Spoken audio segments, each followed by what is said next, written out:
An Apology to Robert. March 24, 2019 by Anna von Reitz. Most of the time I am patient and explain things as well as I can and as often as necessary, but once in a while, I lose my temper, just get worn down and pop off at someone who hits me at the wrong moment with something that has been a cause of irritation for days or months or even years. This recently happened with Robert and I would like to apologize. He wrote to me about the issue of Affidavits of Truth.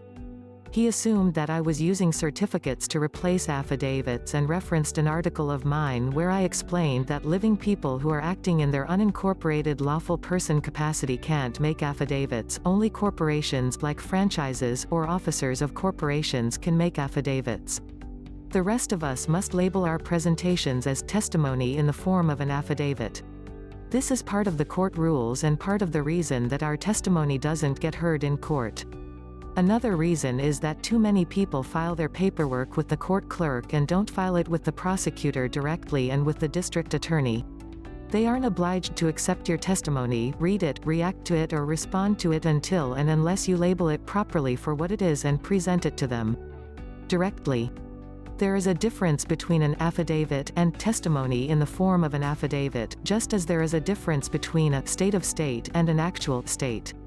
I get worn out trying to teach people who don't read things closely enough to notice these differences for themselves, and I can get really frustrated with those who still don't notice these things after I have pointed them out.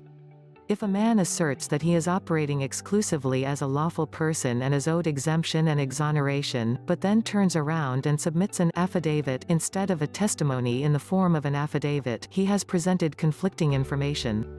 He is claiming to act in one capacity and then, by submitting an affidavit of truth instead of testimony in the form of an affidavit, is demonstrating that he is in fact operating in a completely different capacity. It's like a colonel in the army showing up in full dress uniform and claiming that he's a civilian.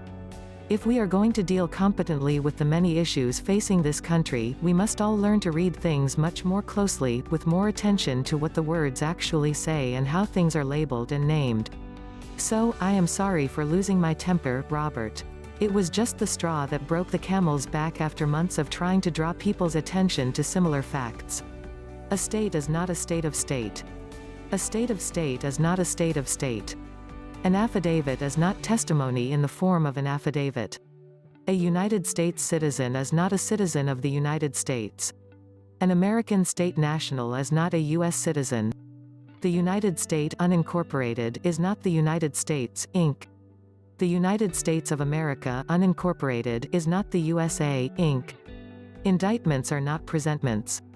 A Republican state is not a republic, etc., etc., etc.